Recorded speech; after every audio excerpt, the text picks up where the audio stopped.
The oil lamp flickered. The room was quiet. And Jesus knew. This was the last night. The oil lamp flickered as the night deepened, its flame trembling like the hearts of those gathered beneath it. The room smelled of bread and dust, of tears quietly swallowed. Outside, Jerusalem slept, unaware that heaven itself was holding its breath. Jesus sat among them, calm as still water before a storm. They had followed him through blazing days and cold nights. They had seen blind eyes open, heard demons scream and flee, watched Lazarus walk out of a grave still wrapped in death. Yet tonight, none of that seemed to matter. Something was wrong. They felt it in the silence. Peter clenched his hands. "Lord," he said, forcing courage into his voice, "where are you going?" Jesus looked at him, not with disappointment, but with a love so deep it ached. "Where I am going you cannot follow now. But you will later." The words fell like stones. John leaned closer, resting his head against Jesus' chest, listening to a heartbeat that would soon be stilled. Judas sat apart, shadows clinging to his face, silver already weighing down his soul. Jesus rose and did something no one expected. He knelt.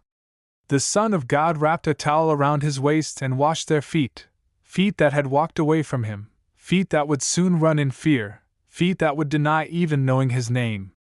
His hands, which formed galaxies, now wiped dirt from trembling toes. Peter wept openly. "You should not be doing this," he whispered. Jesus met his eyes. "If I do not wash you, you have no part with me." When the meal was finished, Jesus lifted the bread. "This is my body, broken for you." He lifted the cup.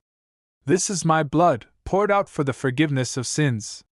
They did not yet understand that love was about to bleed. Later, in the garden, the air grew heavy. Jesus fell to the ground, sweat like drops of blood soaking the earth.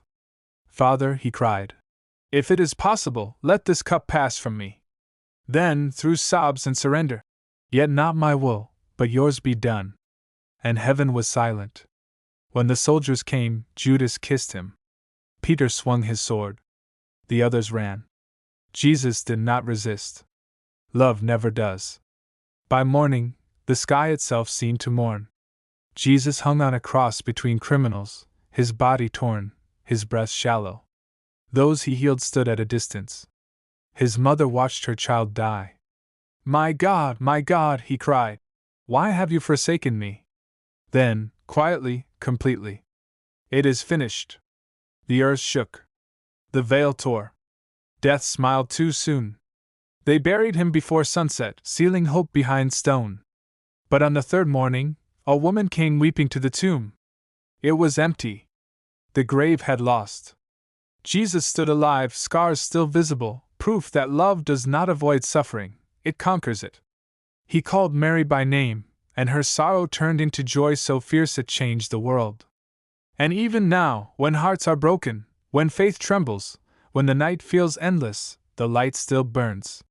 Because the story did not end at the cross. It began there. Surrender your life today to God and feel the everlasting joy.